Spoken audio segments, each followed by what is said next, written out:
让他们的头有冷气。有冷气。hắn trong mơ Facebook ទៀត 我还看到在脸书上 មានសាលាខ្លះនោះគាត់បាញ់ទឹកចូលក្នុងសាលាក្នុងថ្នាក់រៀនតែម្ដង 有一些学校他们都喷水去进去课室បាទ ដើម្បីកាត់បន្ថយកម្ដៅ 为了减少 热气 នេះក៏ជាមធ្យោបាយល្អមួយដែរ 这个是很好的 办法 ដើម្បីធ្វើឲ្យសិស្សវាថារៀនសូត្រដោយភាពងាយស្រួល 让学生们很舒服的上学 អូខេត្រឹមត្រូវបាទអូខេខ្ញុំពិតជាសប្បាយចិត្តណាស់ 我真的会 សង្ឃឹមថាឆាប់នេះ 希望 អូខេ 最近 យើងប្រើពាក្យឆាប់នេះចាំងជីនជឿជី 将近之际 រដូវត្រជាក់និងរដូវភ្លៀងនឹងប្រញាប់មកដល់ 雨季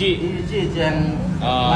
赶快来到 赶快来到 ខ្ញុំនិងអ្នកទាំងអស់គ្នា 我和大家 សិតតែកំពុងរំចាំដំណក់ទឹកភ្លៀងណា 都等着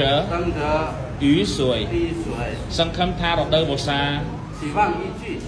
នឹងមកដល់ 将来到 ពួកយើងទាំងអស់គ្នានឹងគេថាសប្បាយចិត្តនិងត្រជាក់ស្រួលខ្លួន 我们将开心和我们都开心我们都开心受到冷爽的感觉 给choអ្នកវិញ 那你呢 តែអ្នកជប់ចិត្តរដូវប្រាំងឬក៏រដូវវស្សា 那你喜欢旱季还是雨季不是那肯定是雨季了雨季啦បាទគេសិស្សជាច្រើនគាត់ជប់ចិត្តហាន់ជីណាឥឡូវហាន់ជីមកហើយបើសិនឃើញទេបាទគេហើយដល់ខ្ញុំក៏ជប់ចិត្តរដូវវស្សាដែរ 我也喜欢雨季 បាទព្រោះរដូវវស្សាស្រស់ស្អាតណាស់ 因为雨季真美 អូខេមានគេហៅថាទេសភាពដ៏ស្រស់បំព្រង 有យើងប្រើពាក្យអីគេក៏សិស្ស美满的风景 美满的风景 អូខេហើយមើលទៅគេហៅថាធម្មជាតិពណ៌បៃតង 看来是大自然绿色的 大自然绿色的 បាទគេធ្វើឲ្យយើងមានអារម្មណ៍ថាសប្បាយចិត្ត 让我们高兴អូខេមានមនុស្សមួយចំនួន 有一些人 ពួកគេមិនចូលចិត្តរដូវវស្សាទេ 他们不喜欢雨季 ព្រោះពួកគេគិតថារដូវវស្សាហ្នឹងវាអាចធ្វើឲ្យស្ទះលូ 因为他们觉得雨季会导致水沟堵塞 导致水沟堵塞 ធ្វើឲ្យពួកគេពិបាកជិះម៉ូតូជិះឡាន 给他们很难的骑车骑车骑摩托车开车កាត់ម៉ូតូ其实ស្ទះលូប្រទេសណាក៏មានដែរ水沟堵塞哪个国家都有សូមអ្នកទាំងអស់គ្នាកុំគិតមិនល្អ 请大家不要乱想不要幻想 អ្នកដឹងទេ 你知道吗 ការស្ទះលូនេះវាតែងតែកើតឡើង 水沟堵塞常常发生 ដោយសារតែអាកាសធាតុប្រែប្រួល 因为天气变化 变化ដូច្នេះហើយ 所以 យើងត្រូវតែទទួលយកនៅបញ្ហានេះ 我们必须接受这个问题 អ្នកដឹងទេ 你知道吗 នៅប្រទេសចិន 在中国 ប្រទេសវៀតណាម 在越南 ប្រទេសថៃ 在泰国 ប្រទេសទៀតអាមេរិក 在美国 ពួកគេសុទ្ធតែជាប្រទេសដែលមានការអភិវឌ្ឍ 他们那些国家都是有发展的国家 都是发展的国家 ក៏ប៉ុន្តែ 但是他们 ពួកគេក៏មានបញ្ហាស្ទះលូដែរ 他们也有水沟堵塞的 បាទដូច្នេះហើយ 所以 យើងទាំងអស់គ្នាគឺត្រូវតែទទួលយកនៅបញ្ហានេះ 我们必须接受这个问题 ហើយរកមធ្យោបាយមកដោះស្រាយ 得找办法 找办法 来解决 这个问题 អូខេនៅកម្ពុជា 在柬埔寨 ខ្ញុំគិតថាល្អហើយ 我觉得太好了 យើងអាចរស់នៅបានយ៉ាងសុខស្រួល 我们能过得 ស៊ូហ្វូសំខាន់បំផុតយើងមានចំណេះវិជ្ជា 重要的是我们有知识 មានជំនាញ 有 专业មានសមត្ថភាព 有能力 ខ្ញុំជឿជាក់ថាយើងរស់ស្រួលមែនទែន 我我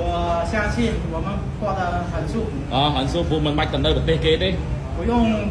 去其他国家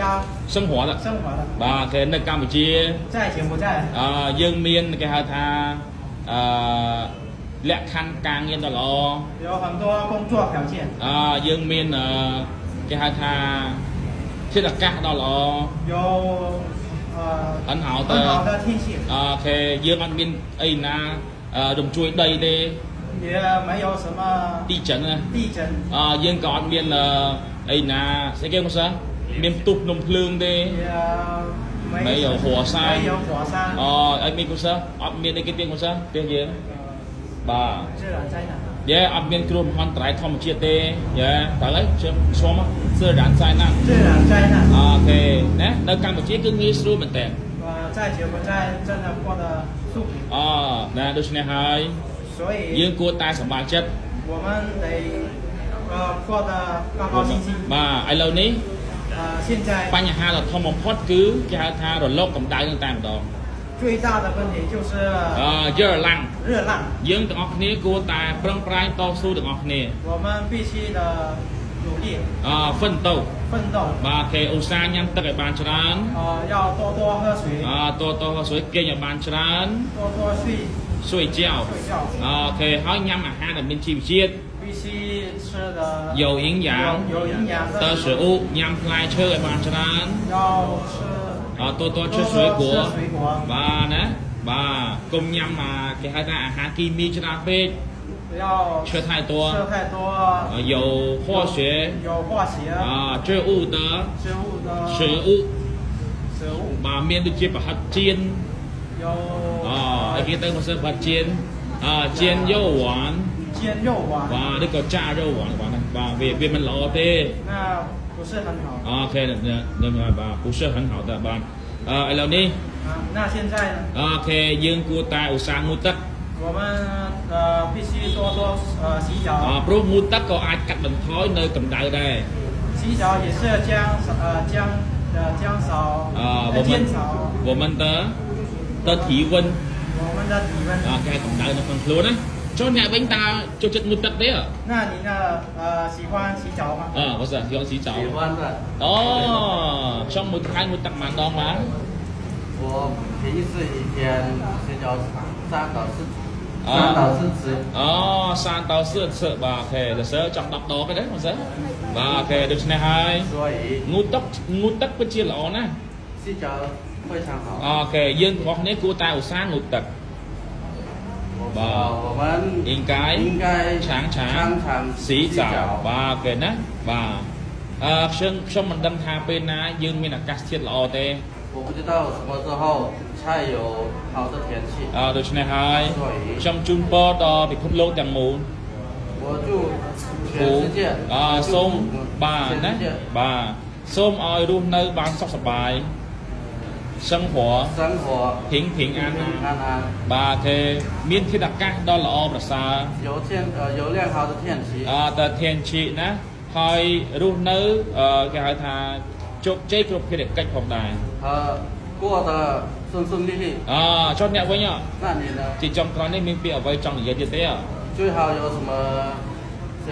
想说吗បាទ 没有了。 បាទព្រោះយើងទៅរៀនមេរៀនច្រើនណាស់ 因为我们还有很多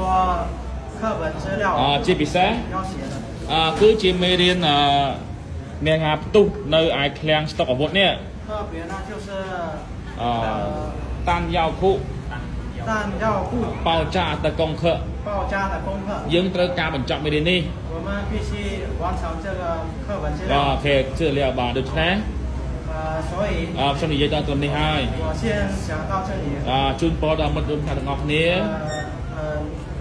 祝你们祝福同学们祝同学们 បាទសុខភាពល្អ 身体健康， ប្រាថ្នាអ្វីបានសម្រេច 心想事成 心想事成， ជោគជ័យគ្រប់ភារកិច្ច 顺事顺利，顺利利顺顺利利， យើងប្រើពាក្យ事顺利ក៏បានដែរ 事事顺利。 同学们掌声鼓励一下តដៃមួយអមសាតដល់សិស្សយើងពីរនាក់ដែលបានសន្ទនាយ៉ាងល្អណាចឹងសង្ឃឹមថាកម្ពុជាយើងនឹងបន្តិចទៀតនឹងមានឱកាសធាតុត្រជាក់ស្រួលខ្លួនឡើងវិញណាអរគុណច្រើនការសៀធំជើង